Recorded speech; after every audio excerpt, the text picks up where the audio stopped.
Subscribe कीजिए मेरे YouTube channel Sobia ji health and beauty tips को और बेल आइकन पर क्लिक करें हमारी लेटेस्ट वीडियो सबसे पहले देखने के लिए। मारवा और उर्वा हुसैन सोशल मीडिया पर खूब सरगर्म रहती हैं, लेकिन मदाहों के प्यार के साथ साथ उन्हें तनकीद भी बर्दाश्त करना पड़ती है और अक्सर औक़ात उनकी तस्वीर और वीडियोज़ पर ऐसे ऐसे कमेंट्स देखने को मिलते हैं जिनका कोई तसव्वुर भी नहीं कर सकता। दोनों बहनों में से अब सार्फिन की तनकीद का निशाना बनी है मारवा हुसैन, जिन्होंने अपनी ऐसी तस्वीर शेयर कर दी कि पाकिस्तानियों का गुस्सा आसमान छूने लगा।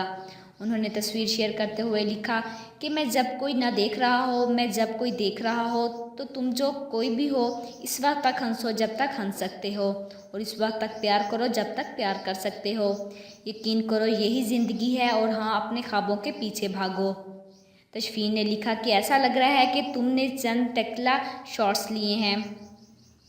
गज़ल फरीद ने लिखा कि अपने माँ बाप सुलेमान और सीरी दीवी के बारे में आप फ़ौरन पोस्ट लगाती हैं।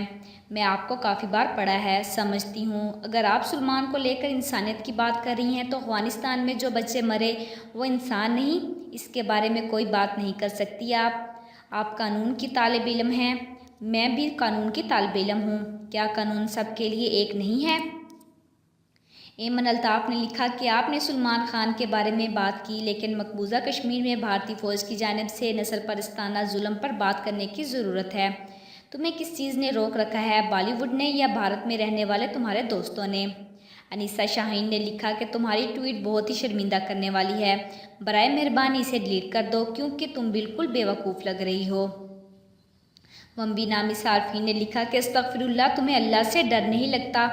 मिस्ट नामी सारिफ का कहना है कि बेशरम अपना मज़हब ही भूल गई और यूरोप में रहने वालों से भी आगे निकल चुकी हो। राजा ने लिखा कि भारत में एक और फिल्म लेने के लिए मर रही हैं।